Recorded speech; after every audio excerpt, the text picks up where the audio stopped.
Welcome back. You're watching Morning Live. Thank you for tuning to stay with us. Now, the awards consider only those productions originating in Durban and presented during the period of the 1st of October 2014 to the 30th of September 2015.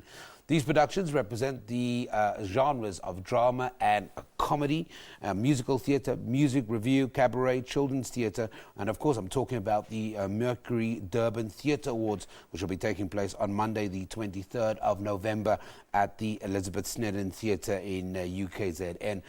Joining me now to talk about the 27 productions is the administrator, Peter Taylor. Peter, good morning. Good morning. Thank you very much for joining us here on Morning Live.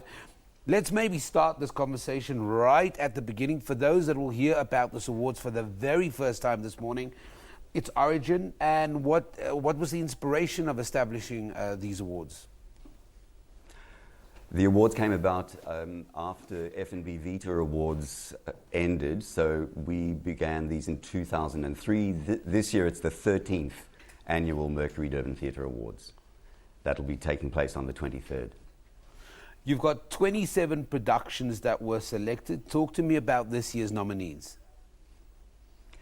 This year we've got slightly fewer productions than we usually have. It's usually in the 30s, but still 27 productions.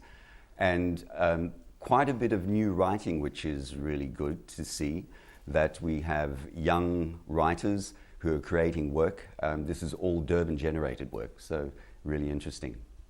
Let's touch on that new works. It does link up with the idea that there are productions in the offering in Durban, that Durban is coming into its own, that there are people that are finding a voice within theatre, isn't it?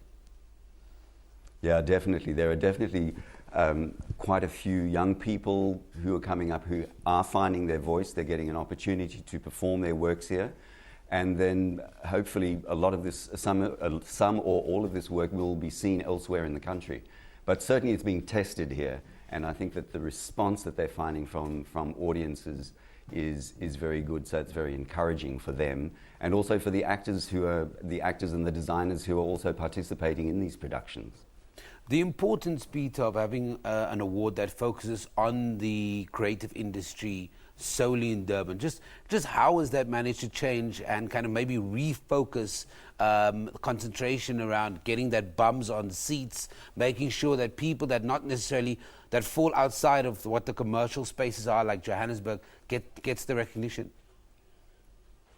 Yeah, trying to get bums on seats, that's something that it's probably an age-old problem associated with theatre, but new work, there is a lot of existing work which is presented in Durban and elsewhere in the country, but there's also this new work. So I think that it's one way of trying to get new audiences by having people. Certainly there are quite a few black writers, and that's who are coming out of Durban, and it's work that should be attracting not only maybe the traditional audiences that we've had, but also audiences who wouldn't usually perhaps come into town to see productions. So it's one way of encouraging them, and so building our audiences. Less nominees this year, but that obviously has no reflection on innovation. Anything you've added new to the awards this year? It is in its 13th year. It's in its 13th year. As you mentioned earlier, we're looking at various genres of theatre, such as straight theatre, comedy, and comedy is also identified separately from straight drama. And we recognize people who are doing work that's specifically comedic. We look at musical theatre and music revue, and we have a particular emphasis on children's theatre.